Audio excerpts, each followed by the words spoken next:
Di tengah euforia bulan 2025, ketika Bitcoin kembali mencetak all-time high-nya, meme coin naik ratusan persen dalam semalam, dan sektor-sektor baru seperti AI dan juga reward asset mulai memikat perhatian investor, Ethereum justru tampak diam. Nggak terlalu buruk kalau kondisi sekarang karena memang mostly altcoin pada turun, tapi juga nggak pernah meledak seperti token atau koin lainnya.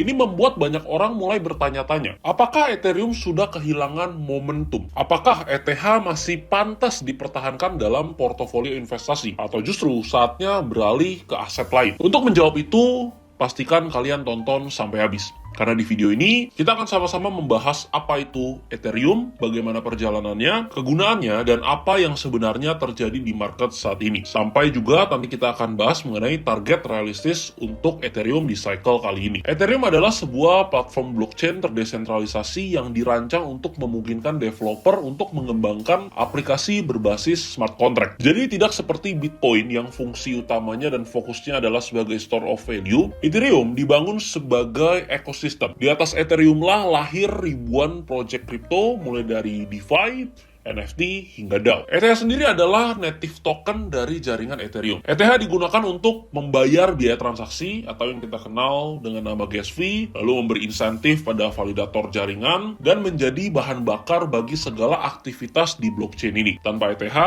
Ethereum tidak bisa berfungsi. Sejarah Ethereum dimulai pada akhir tahun 2013. Saat Vitalik Buterin menerbitkan white paper berjudul Ethereum, a Next Generation Smart Contract and Decentralized Application Platform. Di sanalah untuk pertama kalinya diperkenalkan konsep Ethereum sebagai platform terdesentralisasi yang memungkinkan pengembangan smart contract dan juga di apps tanpa perlu perantara atau otoritas pusat. Gagasan ini muncul dari kekecewaannya terhadap keterbatasan Bitcoin yang nggak bisa menjalankan program kompleks di dalam jaringannya. Di tahun 2014 menjadi tonggak penting, di mana Ethereum menggelar Initial Coin Offering atau ICO dan berhasil mengumpulkan lebih dari 18,3 juta dolar. Setahun kemudian, pada pertengahan 2015, mainnet Ethereum resmi diluncurkan. Native coin-nya yaitu ETH pertama kali diperdagangkan dengan harga sekitar 0,31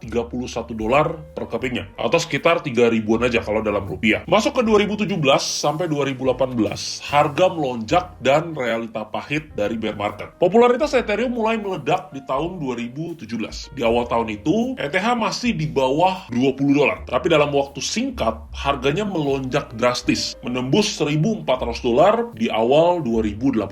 Namun seperti roller coaster, setelah naik tinggi, ETH juga mengalami kejatuhan yang sangat dalam. Di tahun yang sama, harga ETH anjlok, bahkan sempat beberapa kali jatuh di bawah 100 dolar. Jadi siapapun yang beli di pucuk di saat itu mengalami kerugian lebih dari 90% hanya dalam hitungan bulan. 2020 sampai 2021, DeFi Summer, NFT, dan all-time high baru. Ethereum kembali bangkit di tahun 2020 lewat fenomena DeFi Summer, di mana ratusan proyek seperti Uniswap, Aave, dan Compound bermunculan dan semuanya dibangun di atas Ethereum. Lalu 2021 menjadi tahun puncaknya, yaitu saat ETH mencetak all-time high barunya di harga sekitar 4.878 dolar. Ini didorong oleh meledaknya DeFi dan pasar NFT. Pokoknya di saat itu, Ethereum menjadi pusat dari semua narasi besar di dunia kripto. Masuk ke tahun 2022 hingga 2023, the merge dan era proof of stake. Setelah hype mereda,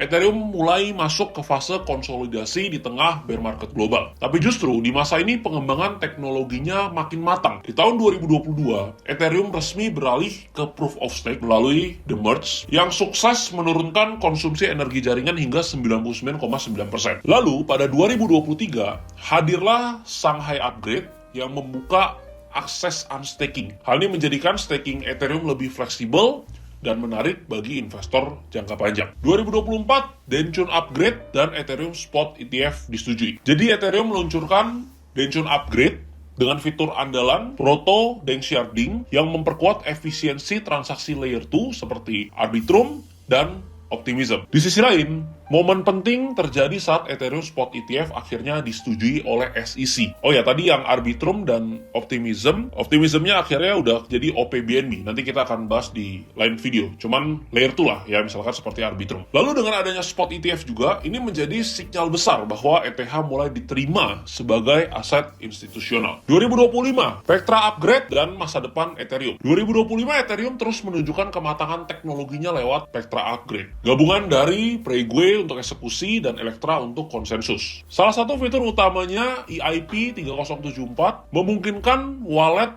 non-smart contract melakukan batch transaksi dan auto-approval seperti smart wallet. Ini bakal membuat pengalaman pengguna di Ethereum jauh lebih efisien, seamless, dan cocok untuk adopsi massal. Namun untuk saat ini, harga Ethereum masih belum menunjukkan peningkatan signifikan. Kegunaan ETH di ekosistem blockchain. Meskipun harganya terlihat stagnan, Ethereum masih menjadi tulang punggung ekosistem blockchain dan menjadi fondasi utama dari hampir seluruh aktivitas on-chain. Setiap kali seseorang melakukan transaksi di Uniswap, membeli NFT di OpenSea, atau misalkan meminjam aset di Aave, kemungkinan besar mereka menggunakan Ethereum atau salah satu turunannya. Jadi token ETH ini digunakan sebagai bahan bakar transaksi atau gas fee, jaminan as a collateral di berbagai protokol DeFi, dan juga sebagai aset staking dalam sistem proof of stake yang menopang keamanan jaringan. Bahkan stablecoin besar seperti USDC dan DAI sebagian besar beroperasi di atas standar token ERC20, yaitu milik Ethereum. Artinya, meskipun ETH nggak bergerak seagresif altcoin lainnya yang lagi hype atau meme coin, kehadirannya tetap mendominasi secara fungsional. Sekali lagi fungsional. Dan selama dunia kripto terus berkembang, posisi ETH sebagai pondasi ekosistem on-chain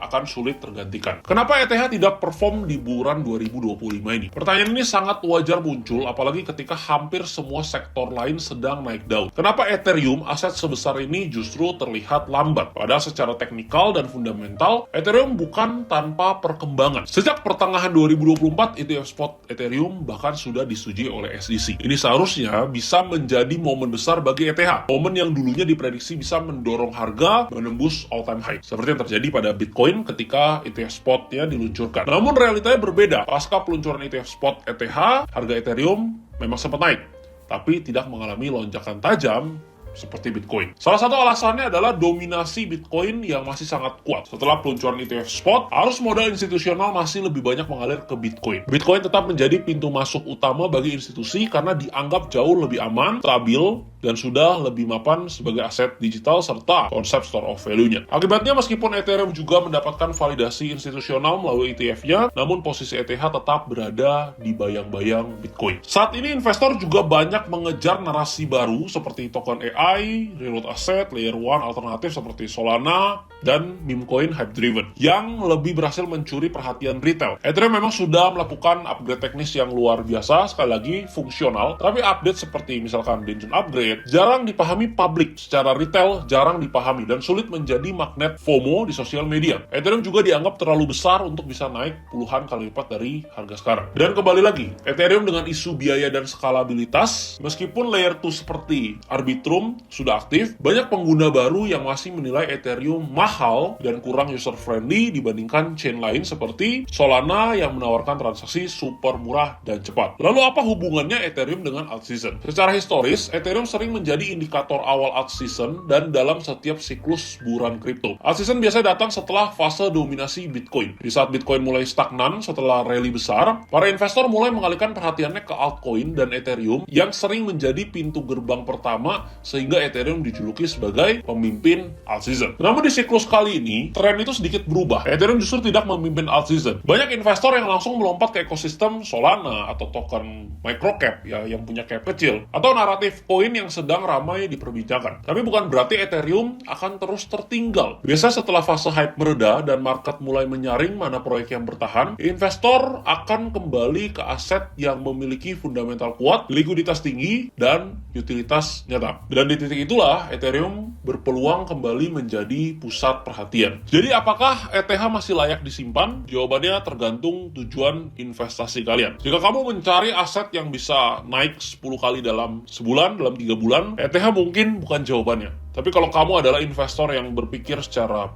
long term, mencari aset yang memiliki utilitas nyata, komunitas yang kuat, dan posisi strategis di industri kripto, serta fungsionalitas, maka Ethereum tetap menjadi salah satu aset paling solid untuk dimiliki setelah Bitcoin. Untuk target price dan target realistis di cycle kali ini, untuk Ethereum, kita akan bahas di video selanjutnya karena sudah terlalu panjang. Pastikan kalian subscribe channel YouTube Trader Disiplin supaya tidak ketinggalan informasi menarik lainnya. Dan untuk kalian yang belum punya akun Binance, kalian bisa buat via link yang ada di deskripsi. Binance merupakan global exchange terbesar di dunia. Ada $10 atau 10 USDT gratis, sekitar Rp170.000 untuk pengguna baru. Jadi kalau kalian belum punya akunnya, kalian bisa daftar via link yang ada di deskripsi dan klaim $10 gratisnya. Sampai ketemu di video lainnya. Sekarang sudah waktunya belajar bersama Trader Disiplin.